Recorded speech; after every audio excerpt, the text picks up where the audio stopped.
Have you ever been called lazy by somebody who you love or is close to you? Well, probably not by somebody who you admire, meaning you'd like to be more like, because that person would not call you lazy.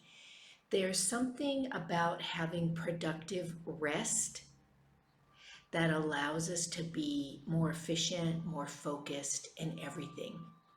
So if anyone ever throws the label lazy on you, including yourself, it's time to dig deeper into why you allow that and how you are willing to walk around with that. You know how at events and things where you get a you get a thing that says hello, my name is, and would you ever write lazy on there?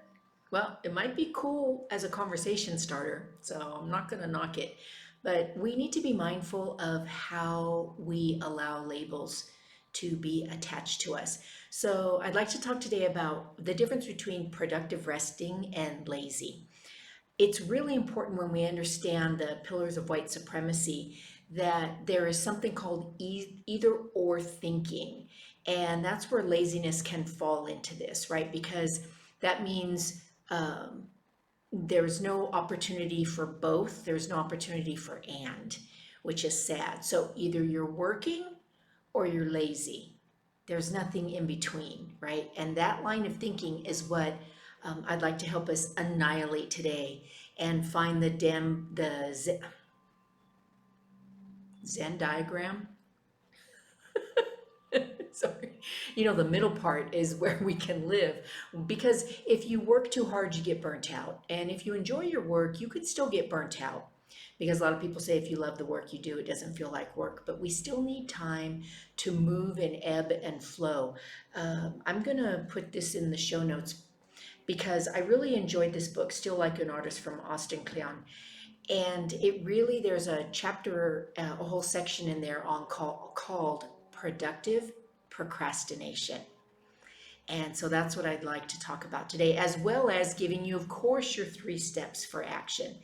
So, what happens is when we don't have the both or the and concept, actually, people in my life, I drive them crazy when I say both because it's hard for me to choose just one sometimes. Like, why not both? Why can't we go to the casino and go out to dinner? There's a restaurant in the casino. Anyhow, I digress. So, let's talk about the importance of letting go and relaxing. Because when you look up rest, rest actually means relaxing, refreshing, restoring. And when you look up lazy, it means adverse to working.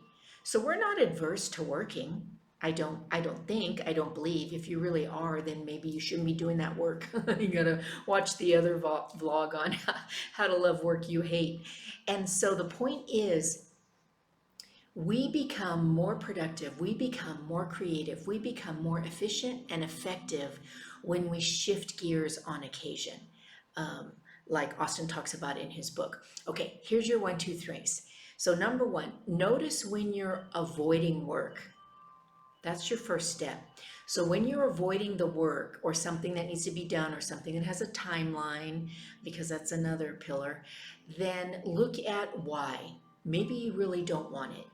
Maybe you don't think you deserve it. You've got those voices in your head, right, labeling you as lazy or whatever it is. I can't speak for you, but whenever you're avoiding something that you believe you should be doing or need to be doing or is important to be doing, really look at the why behind it. Okay, so that's step number one. And then step number two is just take a break and walk away.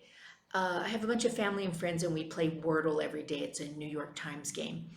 And sometimes, literally, I cannot see a word with the letters I have to choose from.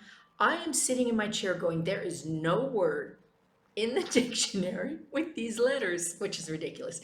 So I walk away and I give it time, maybe 1 hour, 2 hours, 4 hours, or whatever.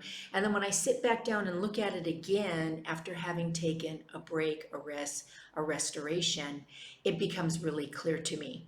So I was not lazy, I was not irresponsible. I just was stuck and I needed to rest. So, resting and productive procrastination is extremely valuable to help us get things done. Okay, and then number three is avoid forcing the issue, meaning creating that sense of urgency. Like, if I don't do this now, I'm in trouble, or if I don't do this now, this, that, or the other thing. And that kind of leans into FOMO, right? Fear of missing out. Because when we act under a sense of urgency, we are far from our best selves. We are deer in the headlights, we're ostrich with head in the sand, all those types of things. And that is not the best us. Okay, so your 1, 2, 3 is noticing when it's happening and ask the why, not from the critiquing kind of mind, but just the ebb and flow. Let's get out a sheet and look at the pros and cons, so to speak, but all sides, both sides, any sides, all sides. And then take a break and walk away is another option. And then the third one is to remember not to force. We want ebb and flow and ease and grace, and you deserve that in your life. So I'm El Grinnell. This is the All Things Happy and Healthy vlog. Thanks for joining me again. And if you ever feel like you've been called lazy, you believe you're lazy, or you're having trouble stepping over what all of that means and how to get to the next step, that's what I do. Hop on my calendar. The opportunity is there and below for us to connect.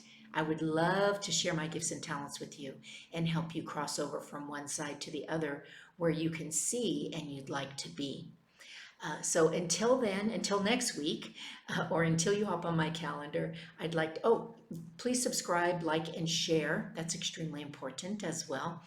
And until next week, stay happy and healthy, my friends.